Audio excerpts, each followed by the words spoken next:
This video is brought to you by the Raven Space Patreon page. Without your help, we cannot do any of the cool things we do, so Patreon allows you to support us and support independent media.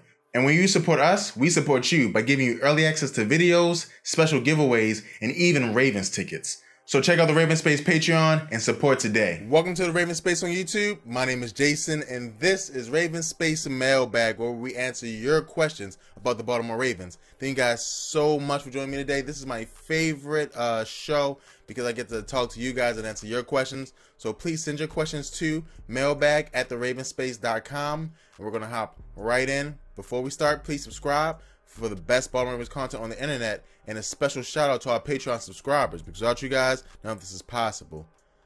Now we're going to hop into a first question, and this question comes from Wit, and Wit asks, what's happening at the tight end position in the future? The young players are not stepping up. And this is a very good question, Wit, very good point, and you're 100% correct.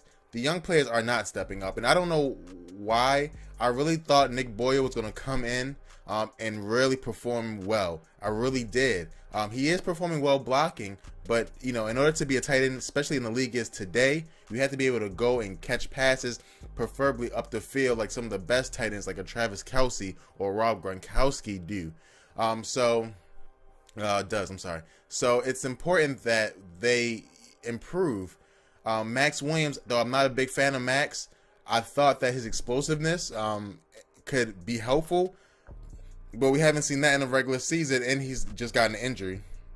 So it's just, I don't know what to expect from them in the future, which makes me nervous for the future of the tight end position. When you're letting a 34, 35, however old Ben Watson is, year old tight end who just got off an injury, season-long injury, show you up, then something's an issue.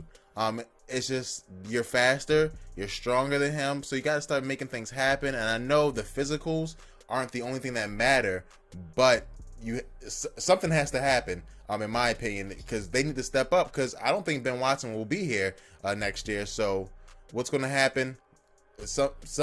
I need an answer for these players. They need to step up today. Right now, I'm thinking that Max Williams, because he has more potential, has a better chance.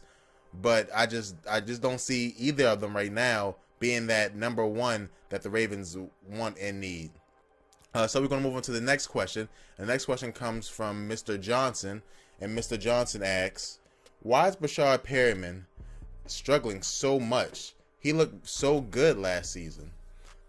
Again, another good question. Thank you so much, Mr. Johnson.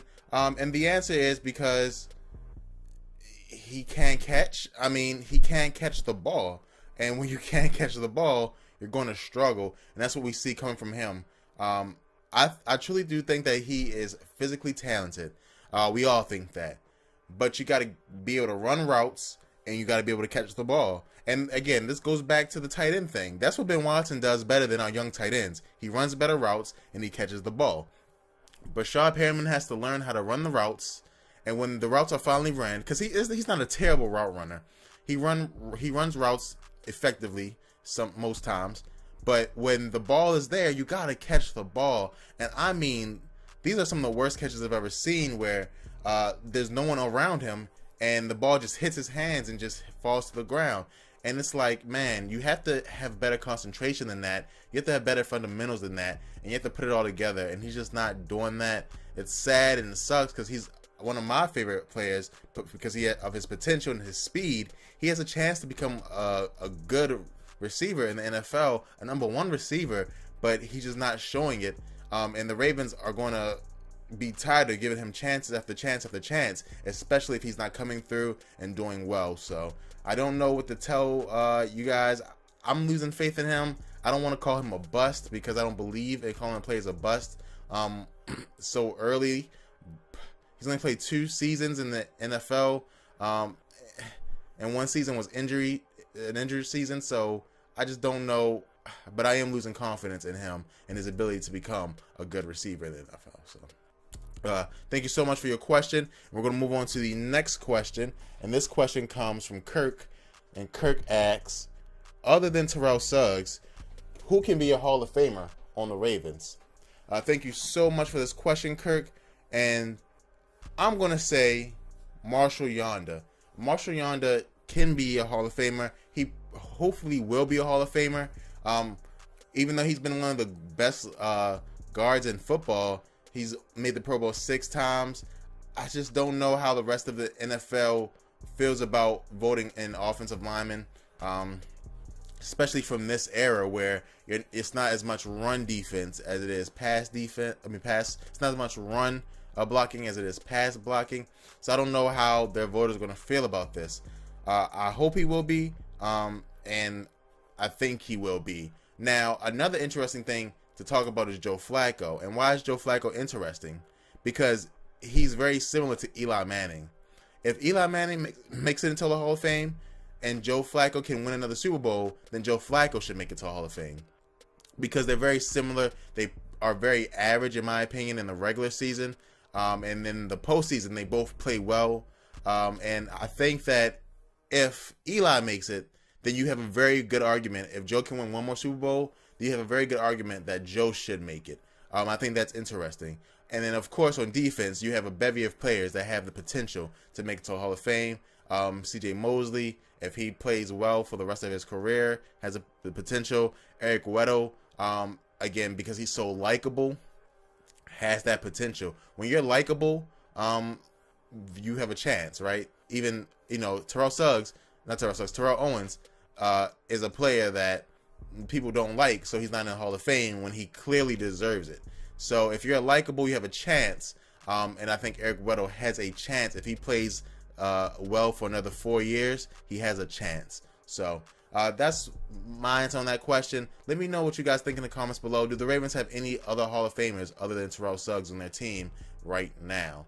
And we're going to move on to our last question, which comes from Ravens Analysis. And they ask, when will we start looking for Flacco's heir? Thank you so much for asking this question. I think another 2 years. In 2 years, probably. I'm sure that Ozzie has some knowledge of where they're gonna go, but do you really want to gamble a pick? That's what do you really want to gamble a first-round pick like the Chiefs did? Because even though Patrick Mahomes looks great, Alex Smith looks better. Alex Smith looks amazing. And so now, instead of getting Alex Smith, who looks amazing, another weapon, you didn't, and you got him a quarterback. Imagine if the Chiefs would have took one of the big 3 receivers in the draft. I don't know if they were still on the board when the Chiefs picked, but you had John Ross, I believe you had Mike Williams, and I forgot the other kid's name, but who went to the Titans. But what happens is, now you don't have one of those great players on the opposite side of Tyreek Hill, right? If you had John Ross and Tyreek Hill on the same team, your entire team runs a 4-2. Like, every person on the field runs a 4-2, except for Travis Kelce, and he may run a 4-5 for a tight end, which is blazing fast. So, it's just, I just don't know when the Ravens are going to do that, because if you do it too early, then you make a mistake by hurting your offense in the present. But if you do it too late, then you have a couple of years of mediocrity that you don't want. I think another 2 years is good, because I think Joe Flacco will play for 4 more years. So you just, there's a saying called split the baby. But here's what you got to do. You got to split the baby, and, you got to either wait too long or do it too early. I would prefer waiting too long, because our window is closing for the Baltimore Ravens. So. And that is the last question of the day. Thank you guys so much for watching. I truly do appreciate it. Please subscribe to the Ravens Space on YouTube if you're not yet subscribed for the best Baltimore Ravens content on the internet. Also, if you want to support us and help support independent media, check out our Patreon page where we do a lot of cool things for you guys. So please let us know. Thank you guys so much, and go Ravens.